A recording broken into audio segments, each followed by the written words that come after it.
আসসালামু আলাইকুম ওয়া রাহমাতুল্লাহ, উত্তর দেন সবাই।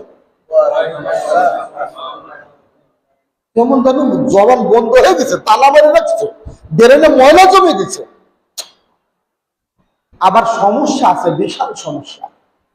হুজুর ও ছোট মানুষ, এলাকার বাতিজা, ওর আমি হতে দেখছি, ওর মারে বিয়ে করে আনছি, ওর বাপরে বিয়ে করে আনছি, ও নাতি হয়, ও বাপ, ওর কি সালাম দেব?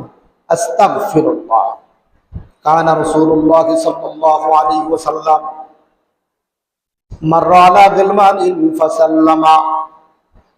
নবী করিম সাল্লাল্লাহু আলাইহি ওয়াসাল্লাম বাচ্চাদের কাছ দিয়ে যাচ্ছেন, কিছু বাচ্চারা আছে খেলাধুলা করতেছেন, তাদের পাইতে যাচ্ছেন, নবী তাদেরকে রহমতের সালাম দিলেন।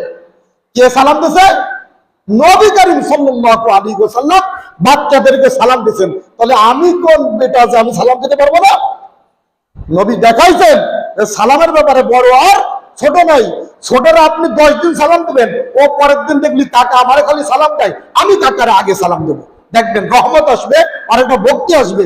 আর আপনি যে মুখ বন্ধ করে টানতে টানতে চলে যান, সালাম তোমার কাছে আপনারা বদ দোয়া করবে কয়েকদিন পরেও। তবে কাকা হলো এলাকার অভিশাপ, এই কাকা এলাকার অভিশাপ। এ সালাম দেয় না, খালি বিড়ি টানে আর আটে, ওই বিড়ির দুয়া আমাকে গায়ে দেয়। ও সালা বম মারলেও বেরোবে না, এরকম থাকবে। বাসায় যে সালাম দেবেন ওয়াইফরে কি সালাম দেবো? হুজুর কি কোন ওয়াইফরে সালাম দেওয়া যায়? কি যে শুরু হয়েছে। আল্লাহ পাক রব্বুল আলামিন বলতেছেন, ফাইযা দাখালতুম বুয়ুতান ফাসাল্লিমু আলা আনফুসিকুম। তোমরা যখন ঘরে যাবা,